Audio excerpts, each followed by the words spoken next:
अपने आप को हमसे ज़्यादा कोई नहीं जानता, अपने आप को आपसे ज़्यादा कोई नहीं जानता। अपने बारे में कभी किसी से मत पूछना, क्योंकि आपसे ज़्यादा अपने आप को कोई नहीं जानता।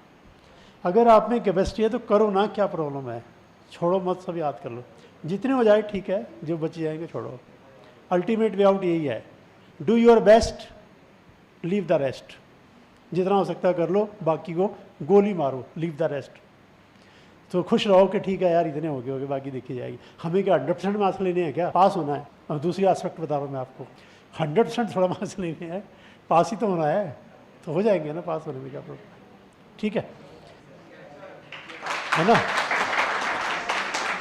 तो